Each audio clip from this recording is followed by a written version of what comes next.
What if I told you there was a footballer who played an entire match without misplacing a single pass? Sounds impossible, right? But one man did it. And not just once, he perfected passing like no one before or after him. His name? Xavi Hernandez. With 1,064 matches played, 35 trophies won, and a 93.1% passing accuracy, he wasn't just good, he was a machine. A maestro. A genius. But how did he get there? Was it raw talent? Or did he unlock a secret formula for footballing perfection? Today, we dive deep into Xavi's legendary journey, from a young boy obsessed with the game to the architect of football's most dominant era. But here's where it gets even crazier. First, we'll reveal the psychological trigger Xavi used to double his retention on the ball. Then, we'll expose a controversial training method that shaped Barcelona's greatest era. Almost no one outside La Masia knows this. And finally, we'll break down one small tweak Xavi made that transformed him from a promising talent into an unstoppable midfield mastermind. But first, how did a young boy from a small Catalonian city become the backbone of the greatest football dynasty in history? Let's go back to where it all began. Terrassa, Catalonia. Born on January 25, 1980, Xavi Hernandez Kraus didn't just grow up around football, he lived and breathed it. His father, Joaquim, was a professional footballer. His brother also played at the senior level. From the moment he could walk, Xavi had a ball at his feet, at home, at school, even while watching matches on TV. But being surrounded by football wasn't enough.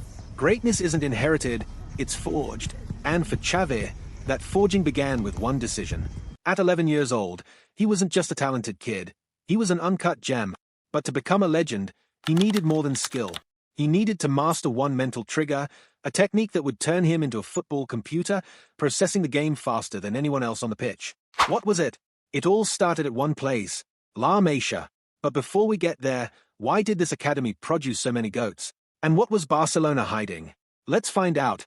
If you wanted to become one of the greatest footballers in history, there was only one place in the world to train, La Masia. This wasn't just any academy. It was a fortress of football mastery, a factory of legends where only the most promising prodigies were allowed in. Messi, Piqué, and Guardiola all came from here. But La Masia didn't just train players, it rewired their footballing brains. So when 11-year-old Xavi got accepted, he knew this was do or die.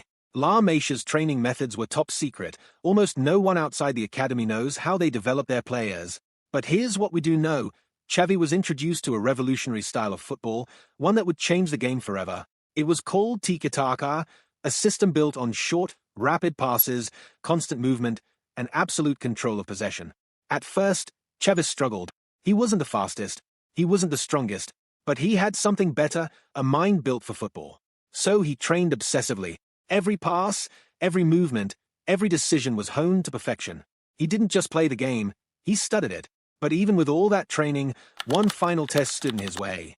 Would Xavi make it to Barcelona's first team, or would he become just another forgotten talent? The moment of truth was coming, and the pressure was unbearable. Training at La Masia was brutal. The competition, ruthless. Many players came in as prodigies, but only a few ever made it to the first team. Xavi knew that if he failed here, his dream was over. So he did what he always did. He worked harder than anyone else. He mastered every pass, every movement, every tactical nuance. His secret weapon? He didn't just play football, he saw the game 2 steps ahead. And in 1998, at just 18 years old, Xavi finally got his chance. Barcelona's coach at the time, Louis van Gaal, was searching for a new midfield general.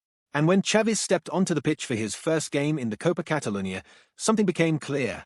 He scored. A teenager, in only his second game, finding the back of the net? Suddenly, people were paying attention. But breaking into Barcelona's first team wasn't easy. The squad was packed with stars, Ronaldinho, Rivaldo, and most intimidating of all, Pep Guardiola himself. Xavi had two choices, fade into the background or fight for his place. And as history would prove, Xavi never backed down from a challenge. But first, Barcelona was about to enter one of its darkest periods. Would Xavi rise to the occasion or crumble under the pressure? Xavi had broken into Barcelona's first team, but now he faced an even bigger challenge. The club was falling apart. Barcelona wasn't the dominant force we know today. In the late 90s, they were struggling, both on the pitch and financially. And Xavi, he was just a teenager, fighting for a spot in a midfield already ruled by Pep Guardiola. For most young players, this kind of pressure would be crushing. But for Xavi, it was fuel. Then, disaster struck. In the 1999-2000 season, Pep Guardiola, Barcelona's midfield general, suffered a major injury. Suddenly, the club needed a replacement, and Xavi, he got the call. This was his shot, but the stakes couldn't have been higher. If he failed, he'd be benched, maybe forever. If he succeeded, he'd prove he was more than just a prospect. He was Barcelona's future. With the weight of the club on his shoulders, Xavi stepped onto the pitch and delivered. He controlled games with his passing. He dictated the tempo. He played with a vision beyond his years. By the end of the season, Xavi wasn't just a backup anymore, he was Barcelona's new midfield general. But just when things were looking up, a new challenge emerged, one that would push Xavi to his absolute limits. Barcelona was about to go head-to-head with the greatest football empire of all time, Real Madrid. Would Xavi rise to the occasion or get crushed by the Galacticos? Xavi had secured his place in Barcelona's midfield, but now he faced a war.